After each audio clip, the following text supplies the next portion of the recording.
Good.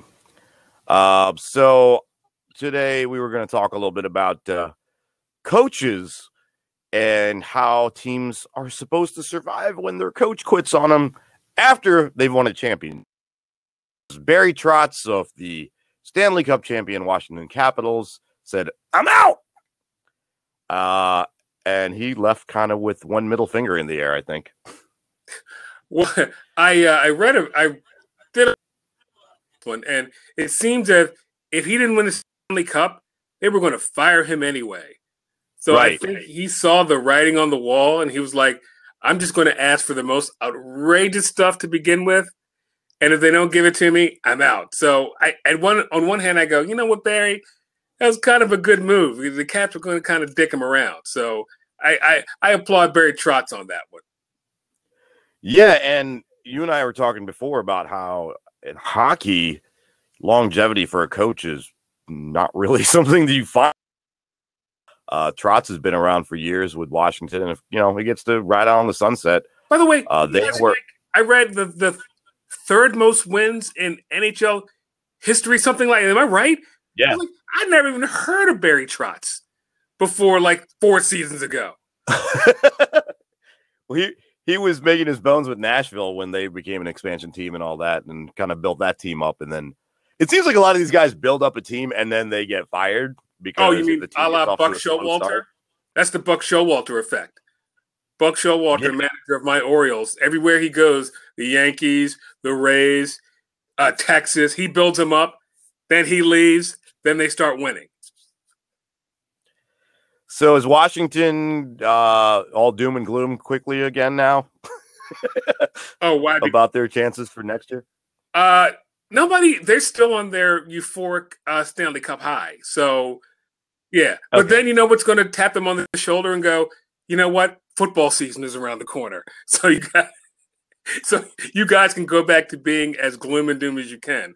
Because football, so for some reason, when you win a championship in something else and then you realize your football team stinks, it kind of sobered you up, like the Cleveland Cavaliers. Remember they won the championship and they were all believe land, and then they realized we still have the Browns. So that's not a good thing. Who, by the way, the Browns are saying, I forget who exactly said it. I saw this earlier, predicting a playoff appearance for the Browns this year. God. Shut up. From in-house, I want to say it was. I don't think it was Myles Garrett. Myles Garrett was talking a lot last week, so he might have said anything. How did they expect? That's fine. I mean, let's look at the really quickly, and we're getting off the topic.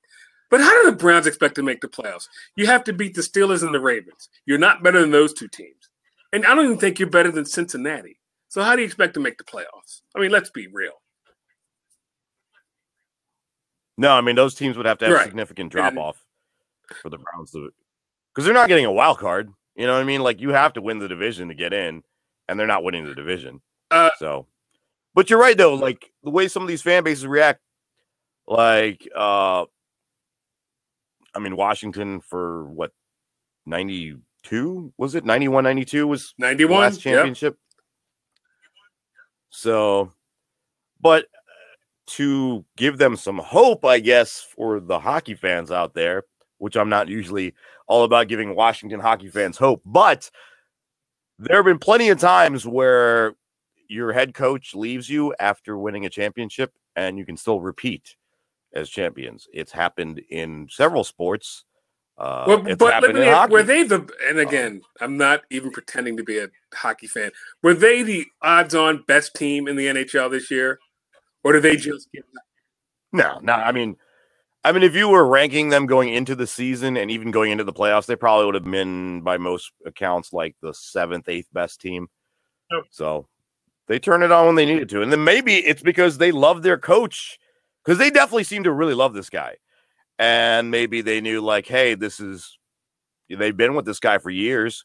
So there's a very tight-knit group there, and the core guys have been there for years. So maybe they said, let's go the extra mile, and this was kind of the thing that rallies them together. Because sometimes that is we've seen it in sports where there's that little thing that they rally around, whatever it may be. Like Ray Lewis, when the Ravens won their last championship, and his final run. It's kind of like he was like, I'm retiring, and then everybody kind of galvanized around him. Jerome Bettis. I don't think they were the best. Jerome Bettis. Yeah, Jerome Bettis definitely did that for the Steelers. Absolutely. So it can happen. Maybe they rallied around. By the way, it was also very cool at the Stanley Cup, and we're talking Wake Forest Cup. We're going to talk World. That they were playing against the general manager who basically built their franchise back up, George McPhee. Their team.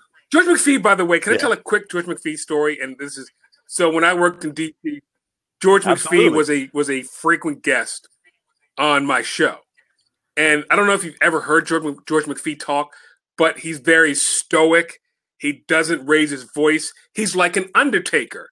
And that's what his nickname was the Undertaker. Because he was hysterically funny. So I remember I cannot remember who the coach before Bruce Boudreau was, whoever it was. They fired him on Thanksgiving. And so I call up George and I'm like, could you come on tomorrow to talk about this? And he goes, yeah, no problem. Same voice, no problem, whatever. So the host goes, George, how cold is it that you fired the coach on Thanksgiving? And without missing a beat, he said, he's Canadian. He doesn't know what Thanksgiving is. And it was the funniest thing ever. I love George McPhee is one of my favorite. And by the way, he was a badass too. Go YouTube George McPhee fights. He was a badass if you go look at it.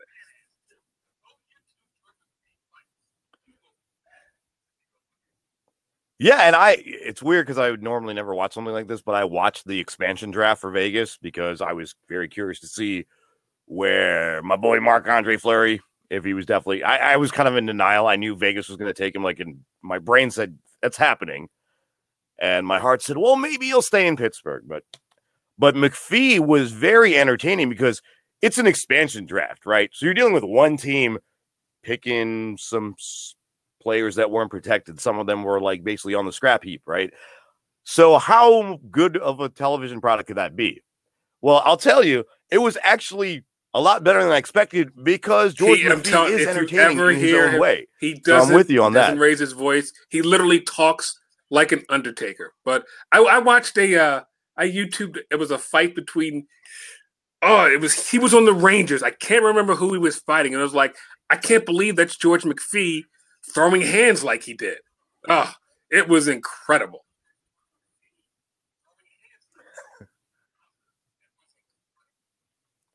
But we've seen repeat championships from teams that have lost their head coaches. People are acting like this is like the craziest thing that's ever happened. A lot of the headlines I'm reading and a lot of the stories I'm reading from various news sources that have said, wow, I can't believe, people are in shock or whatever. Everybody I think everybody within the organization was aware they were looking to get rid of Barry Trotz. They were looking for a reason. They were like, if we don't win the Stanley Cup this year, we're going to get rid of him. So they will look. By the way, didn't make the front page story of anything the day it happened. It wasn't a A1 story. It was like, oh, by the way, the Caps, Barry Trotz said he's not coming back. It wasn't like, it wasn't like, oh my God, of the Redskins. Jay Gruden. I was going to say John Gruden. It wasn't like Jay Gruden leaving. Literally like a third page story of every website on the Washington Post. It was like the third. Yeah, it's almost as if they didn't want to put any kind of negative elements in the air around and sully this championship because, and here's the thing, in 100 years from now, Washington in their lore will still remember Barry Trotz because he delivered the first championship. Do you think they'll even remember? He'll be thought of in a good light. No, I'm not saying they'll remember, but he will be in the annals of history for the Capitals. Yeah. So, he made good money and he can still make good money. Somebody else, he might take a year off or 2 years off thing there and then come back. Who knows? Maybe then he'll be coaching Vegas because McPhee's there and McPhee who is their current GM? Their current GM who that is. Apparently where a lot of the issues were. So, okay. But it doesn't matter. Right. Very I'm drawing a blank on his name. In these last, I'm terrible with this.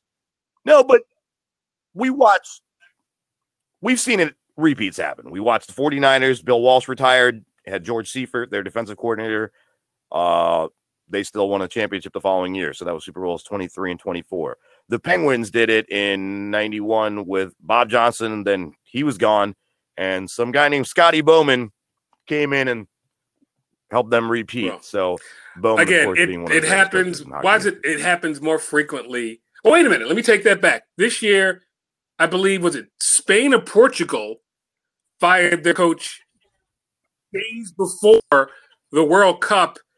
And by the way, I have Spain watched, did, I'm not going to lie, I have watched, let me see, probably 6 minutes and 18 seconds of World Cup coverage. So, but I do know that Spain fired their coach days before the World Cup started.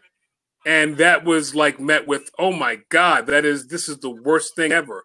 But is it really? It's soccer. Go out there and get, I mean, how much difference is he going to make? I mean, there's not much substitution. I don't. By the way, before anybody hates, I am very anti-soccer in World Cup, so I'm not even making any bones about that. But yeah, Spain firing the coach was met with the biggest clutching of the pearls that I've heard in a while.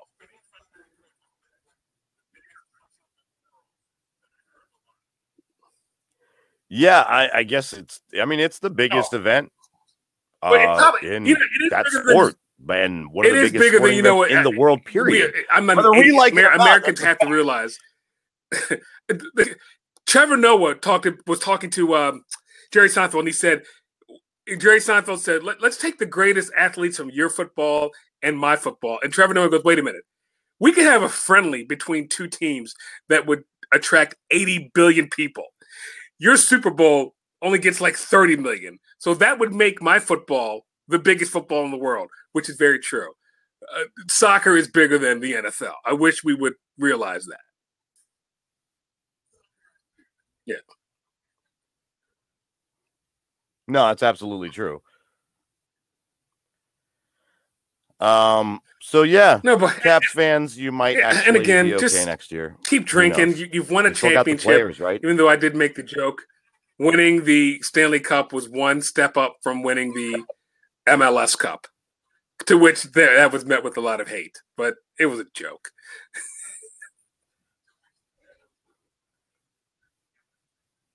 But yeah, I mean, as a diehard hockey fan, I can laugh at that too, because I know that it's a niche market again.